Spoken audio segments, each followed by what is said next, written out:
Olá pessoal, tudo bem? Vamos continuar a nossa série de estudos acerca da família, tratando agora sobre o fundamento do matrimônio. O fundamento do matrimônio.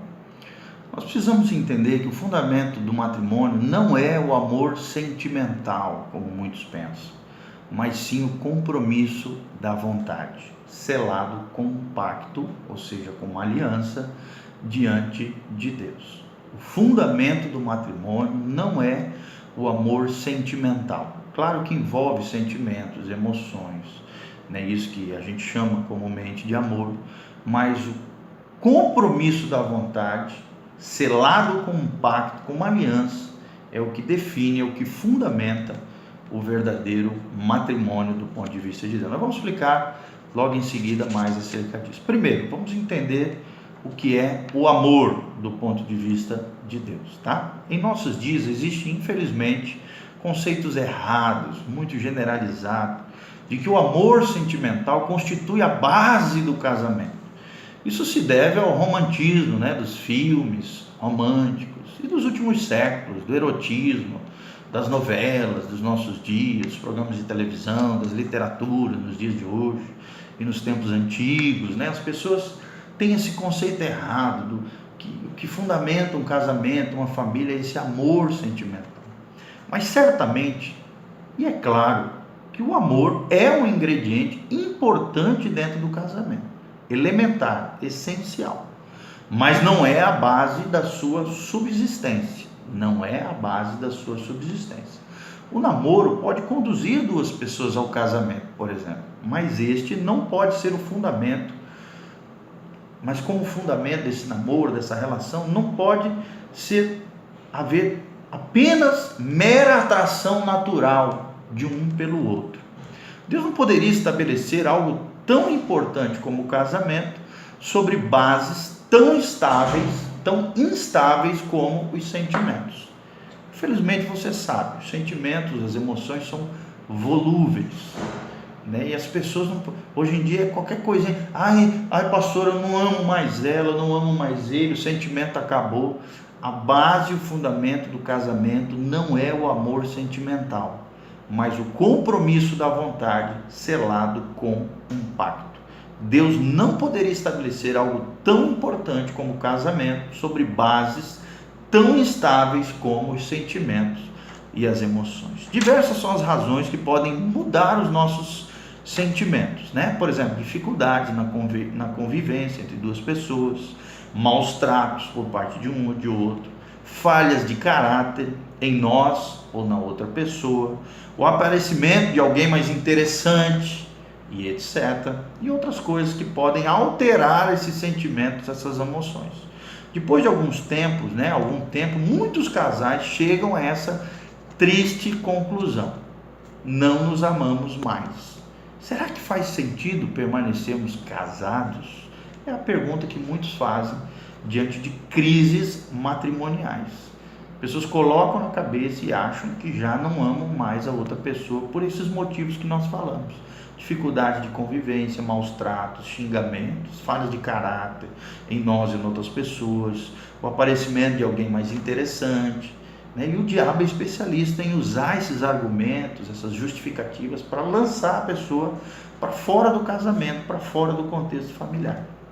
Na verdade, muito do que se chama de amor entre parentes, esse amor mundano, é egoísmo, na verdade, disfarçado de amor entre parentes. O amor erótico, por exemplo, as pessoas confundem, ou romântico, busca apenas a autogratificação, a própria gratificação, e é direcionado por um coração egoísta, egocêntrico, que apenas busca os seus próprios interesses, apenas busca o prazer para si mesmo. Então, de modo consciente ou inconsciente, busca-se o prazer pelo prazer. É a nossa sociedade dos dias de hoje, uma sociedade hedonista, que busca o prazer pelo prazer. A felicidade para eles está na busca do prazer pelo prazer, a satisfação de si mesmo, ou o benefício que se pode obter através do outro. O outro não é um fim em si mesmo, mas é um meio para que eu alcance os meus objetivos. Isso é instrumentalizar alguém, é usar de maneira indevida, com motivações escusas, outra pessoa. Porque isso é algo pobre e insuficiente e jamais pode ser a base de um matrimônio ou de uma família que realmente quer ser feliz, quer ser abençoada pelo Senhor. Então esse ponto de vista errado faz com que em nosso século 20, 21, muitos casamentos desmoronem por falta de um fundamento sólido que realmente possa consolidar as famílias e os casamentos. Então, o primeiro fundamento, é claro, é o amor, mas não é esse amor que o mundo aí fora prega. Segundo, é a vontade comprometida. Deus nos fez para sermos responsáveis, nos deu uma vontade e a capacidade de tomarmos decisões. Quando um homem e uma mulher se casam, fazem um pacto mútuo, entre duas pessoas, empenham a sua palavra, a sua honra, a sua dignidade diante de testemunhos e diante de Deus, comprometem a sua vontade em viver unidos pelo casamento até que a morte os separe, e em toda e qualquer circunstância. Deus os faz responsáveis por essa decisão. Nós vemos claramente em Eclesiastes 5, de 4 a 5, Malaquias 2, 14, Mateus 5, 37.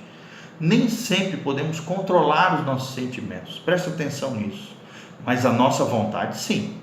Os nossos sentimentos nem sempre a gente consegue controlar, mas a nossa vontade, a nossa decisão, nós temos poder, nós temos a volição no centro da personalidade humana, dentro da alma do homem, segundo os teólogos, eruditos, os escritores cristãos. No centro da personalidade do homem está a volição, a vontade, o livre-arbítrio, e sobre ela nós temos controle sim. No decorrer dos anos, o casamento passa por períodos em que os sentimentos infelizmente vagueiam, flutuam, mas com Deus podemos nos manter firmes nesse compromisso. Se esse compromisso for sustentado com lealdade e fidelidade ao pacto, à aliança que foi feita no dia do casamento. Lembre-se disso, Deus é um Deus de aliança. Cristo é o nosso Senhor e a nossa vontade precisa estar sujeita à vontade de Cristo, à vontade de Deus, a palavra de Deus que revela a sua vontade. Se realmente temos Jesus como nosso Senhor e Salvador, não fazemos o que nos dá na telha, o que a gente quer, não seguimos o nosso libido, instinto, paixões, intuições, interesses, não. Nós seguimos realmente a vontade de Deus e a vontade de Cristo. Desse modo, mesmo quando passamos por momentos difíceis, a união matrimonial nunca estará em perigo, porque tem como fundamento sólido o amor de Cristo, que é derramado nos nossos corações pelo Espírito Santo, e a vontade comprometida, consolidada através da aliança e do compromisso nupcial. O casamento é o que sustenta e dá estabilidade ao amor. Vou repetir, o casamento é o que sustenta e dá estabilidade ao amor. No casamento, nós vemos o amor, nós devemos, se no casamento houver como fundamento o amor sentimental, o amor-sentimento, a estrutura desse casamento será instável, volúvel, inconstante. Mas se no casamento nós tivermos o amor ágape, o amor filéu, o amor do tipo de Deus, o amor fraterno, o amor eros, debaixo da proteção do compromisso nupcial, com uma vontade comprometida, com compromisso e uma aliança diante de Deus e diante do cônjuge, aí sim esse fundamento, esse casamento será firme. Dietrich Bonhoeffer, um grande teólogo alemão, pastor, foi perseguido pelos nazistas, escreveu a sua sobrinha por ocasião do seu casamento. Preste atenção. Olha o que ele diz aqui, olha as palavras dele, que tremendo.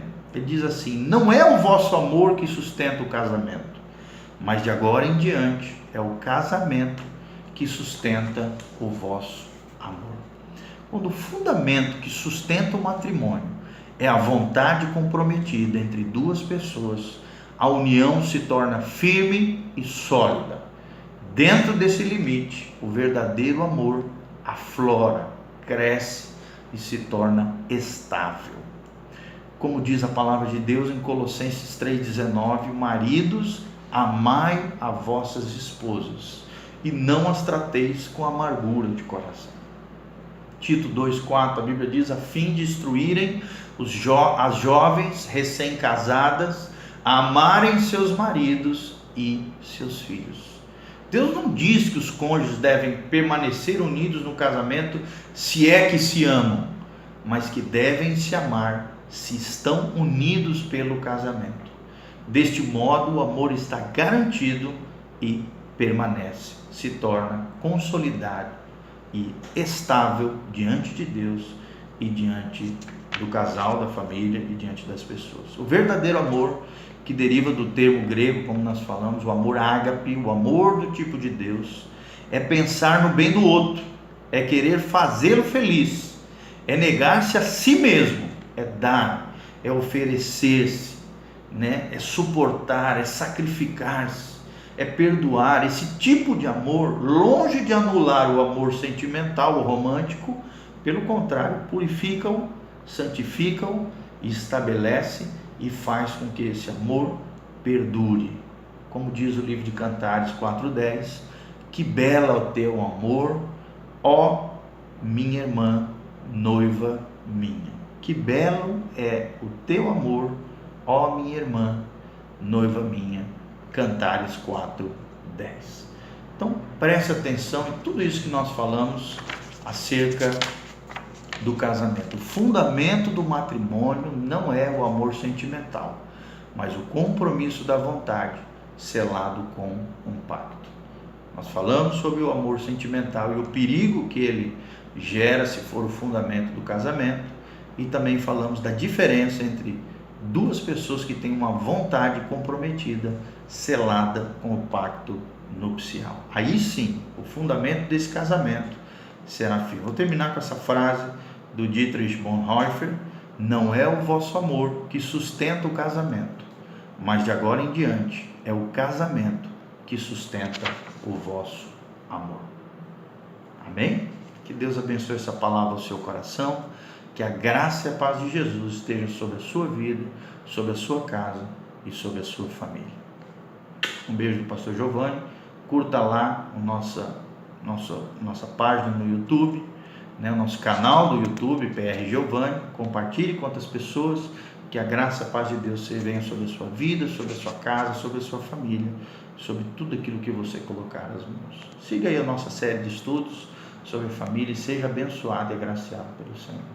Um abraço.